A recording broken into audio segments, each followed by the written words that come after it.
السلام علیکم ورحمۃ اللہ وبرکاتہ۔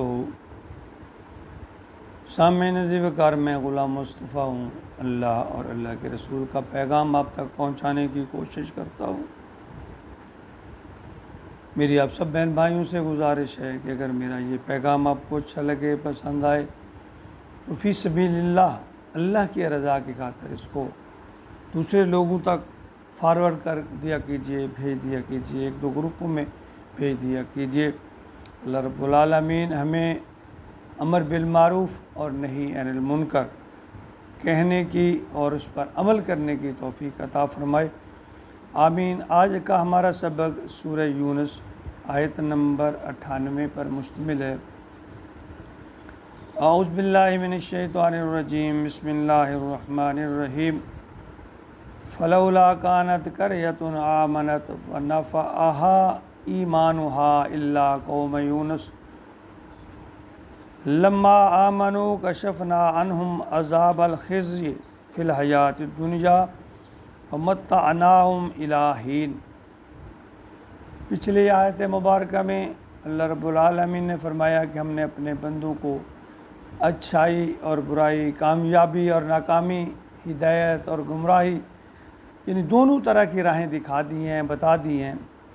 جن لوگوں نے اچھائی، کامیابی، ہدایت کی راہیں اختیار کی وہ کامیاب، اور دوسرے ناکام و نامراد ہوئے۔ اور جنہوں نے حق کی راہ واضح ہونے کے باوجود اسے تسلیم نہیں کیا، مسلسل ہٹ درمی اور سرکشی اختیار کی اور دنیا کو آخرت پر ترجیح دی، تو پھر اللہ نے ان کے دلوں پر مہر لگا دی، وہ ہدایت نہیں پائیں گے۔ اب تاریخ کا ایک منفرد واقعہ اس آیت میں بیان کیا جا رہا ہے، جو اسلامی تاریخ کا بہت ہی منفرد واقعہ ہے۔ فلولا کانت قریۃ، فرمایا تو کیوں نہ ہوئی کوئی بستی، آمنت ایسی جو ایمان لاتی، فنفعہا اور وہ ایمان اس کو نفع پہنچاتا، الا قوم یونس سوائے قوم یونس، یعنی قوم یونس جو ہے، دنیا اللہ تعالیٰ کا یہ قانون ہے کہ جب کسی قوم پر عذاب کا فیصلہ ہو جاتا، عذاب آ جاتا، اس کے آثار نظر آ جاتے، پھر وہ عذاب ٹلا نہیں کرتا۔ لیکن اسلامی تاریخ میں واحد ایک قوم ہے اور وہ قوم یونس ہے، جس پر عذاب کے آثار نظر آ جانے کے باوجود اللہ تعالیٰ نے ان کو معاف فرما دیا۔ اس کا ذکر ہے اس آیت میں۔ حضرت یونس کو عراق میں موصل کے قریب دریا دجلہ کے کنارے، مشرقی کنارے پر ایک بستی نینوا، اس کی طرف مبعوث فرمایا۔ تو آپ کی قوم نے جس طرح سابقہ قوم کی طرح آپ کے دعوت تھی، اس کو جھٹلایا۔ تو آخری حجت کے طور پر جب اللہ کی طرف سے عذاب کا فیصلہ ہو گیا، تو حضرت یونس علیہ السلام نے اس بستی کو چھوڑ کر وہ یہ کہتے ہوئے کہ اب 3 دن کے اندر اندر تمہارے اوپر عذاب آئے گا، اللہ کا قہر آئے گا اور تم سب برباد ہو جاؤ گے، تو اس بستی کو، اس قوم کو چھوڑ کر وہ چلے گئے۔ حالانکہ یہ قانون قدرت ہے کہ کوئی بھی پیغمبر اللہ کے حکم کے بغیر ہجرت نہیں کرتا۔ اس کی بہت بڑی مثال محمد رسول اللہ صلی اللہ علیہ وسلم کی ہے کہ ہجرت کا حکم آ جانے کے باوجود بھی جب تک نبی اکرم صلی اللہ علیہ وسلم کو واضح طور پر اجازت نہیں ملی، اس وقت تک آپ نے ہجرت نہیں کی۔ حضرت ابوبکر صدیق بارہا پوچھتے، یا رسول اللہ ہجرت کی اجازت ملی؟ آپ خاموشی اختیار فرماتے یا فرماتے نہیں۔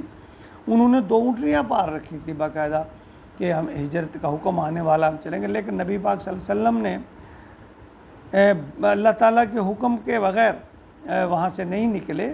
تو یہ ایک اللہ کا اصول ہے۔ یونس علیہ السلام نے جب یہ آثار دیکھے، وہ نکل کھڑے ہوئے، ایک بستی سے نکلے، دریا کے کنارے پہنچے، تو وہ آگے اس کا واقعہ آئے گا۔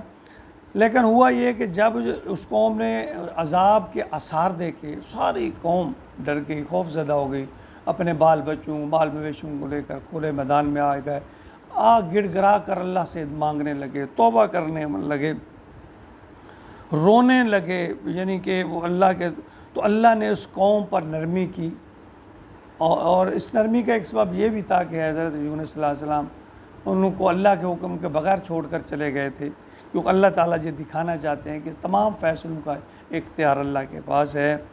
تو اللہ تعالیٰ نے اس بستی سے عذاب کو ٹال دیا۔ تو جب یونس علیہ السلام کو پتہ چلا تو پھر شرم کے مارے بھی اس بستی کا رخ نہیں کیا۔ تو آگے فرمایا لما آمنوا کشفنا عنہم عذاب الخزي، اللہ فرماتے ہیں جب وہ ایمان لائے تو ہم نے ہٹا دیا ان سے عنہم عذاب الخزي فی الحیات الدنیا، دنیا کی زندگی میں وہ رسوا کن جو عذاب تھا، اللہ تعالیٰ فرماتے ہیں ہم نے ان کو دنیا کی زندگی سے ہٹا دیا، وہ متاع ملاحین، اور ان کے لیے مال و متاع بنا دیا، فائدے کا سبب بنا دیا، بہرامند ہونے کا موقع دے دیا، انہیں ایک موقع دے دیا اللہ تعالیٰ نے۔ یعنی یہ دنیا کا ایک منفرد واقعہ ہے۔ دیکھیں اس میں ہمارے لیے کتنے سبق ہیں۔ ایک یہ کہ نبی اللہ کی بارگاہ میں با اختیار نہیں ہے، بے اختیار ہے۔ اگر اللہ چاہے تو نبی کو بھی پکڑ لے۔ یعنی ہمارے ہاں جو ایک کنسیپٹ پایا جاتا ہے، ہم تو اللہ کے نیک وہ لوگوں کو وہاں تک پہنچا دیتے ہیں کہ بھئی بس اللہ کو مجبور کر کے وہ یہ کر لیں گے، وہ کر لیں گے۔ دیکھیں ہرگز ایسا نہیں ہے۔ وہ اللہ کے برگزیدہ بندے ضرور ہیں، اللہ کے محبوب ضرور ہیں، لیکن اللہ ان کا محتاج نہیں ہے کہ اگر ہم سمجھیں کہ اللہ کو وہ مجبور کر لیں گے، ایسا ہرگز نہیں ہے۔ ہاں اللہ کی رحمت بے پایا ہے، وہ جب بھی چاہے جس کی بھی چاہے سفارش قبول کر لے، لیکن کیا پتہ کب کس کی سفارش قبول کرے یا نہ کرے، یہ ہمارے پاس اس بات کی کیا گارنٹی ہے۔ تو ہمیں اپنے اعمال کی طرف توجہ دینی چاہیے۔ یعنی یونس علیہ السلام اللہ کے پیغمبر، صرف اتنی سی تھوڑی سی لغزش میں ہم کیا کہیں گے کہ نبی سے لغزش اور خطا نہیں ہوتی، بھول کہہ لیں، بھول ہوئی کہ وہ اللہ کے حکم آنے سے پہلے اس بستی کو چھوڑ کر چلے گئے۔ تو اللہ نے ایک طرف اس بستی والوں کو نجات دے دی، بظاہر اس میں نبی کی بات جو ہے وہ نعوذ باللہ یعنی اللہ کی ہوئی بات کو ہم نقل کر رہے ہیں کہ وہ اللہ کے نبی اعلان کر چکے تھے عذاب آ جائے گا، لیکن نہیں آیا۔ پھر اللہ نے نبی کو بھی پکڑ لیا۔ ہمیں سوچنا ہوگا، سمجھنا ہوگا، اعمال کام آئیں گے، ہم جو عمل کریں گے وہ ہمارے کام آئے گا۔ اللہ تعالیٰ ہمیں احسن اور اچھے اور نیک کام کرنے کی توفیق عطا فرمائے، آمین۔